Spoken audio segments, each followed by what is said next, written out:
David continues in his psalm today to celebrate God in kind of a unique way. He actually changes from simply identifying who God is to actually speaking to him directly. I love this. In Psalm 23, verse 4, it says, "Even though I walk through the darkest valley, I will fear no evil. For you are with me, your rod and your staff, they comfort me." This is a really beautiful passage because what David is saying is that, you are the good shepherd. You shepherd me wherever I go. And now he's moved it from just simply identifying the shepherd to now making it very personal.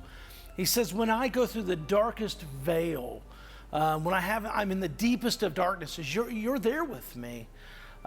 It's not an uncommon picture to think about the shepherd who's leading the sheep around in the varying ways. And even if the path is straight, sometimes that path leads through a dark valley.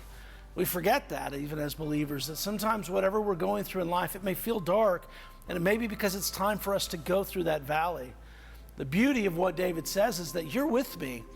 Wherever I go, you're there, so that I have no reason to fear anything that may befall me. He says, your rod and your staff, they comfort me.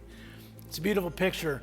The shepherd had a rod, which was responsible for ensuring protection of the sheep against wild animals, thieves, whatever may be out there. But he also had a staff, and the staff was designed so that he could protect the sheep from themselves and from just the wounding of life.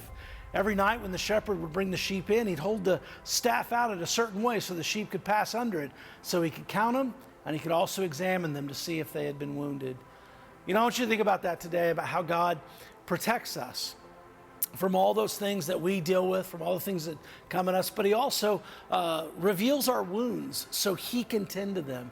Some of those things we battle with and those things that we go through, God is doing that because he loves us, because he is our shepherd. And so today, I want you to think about that and just consider what it means to know that maybe you're going through a dark time. So maybe now you need to stop and pray. God, thank you for all that you've led me to up to this point, but I'm really in the darkest of vales right now. I'm in a place I can't make sense of. And maybe today you need to pray over that. Maybe you need to pray that you would ask, even that God might reveal to you a time he's led you through darkness. And now you on the other side can celebrate how it is he had done so. And maybe praise him today for the way that he protects you. Let that be your thought. Go in peace.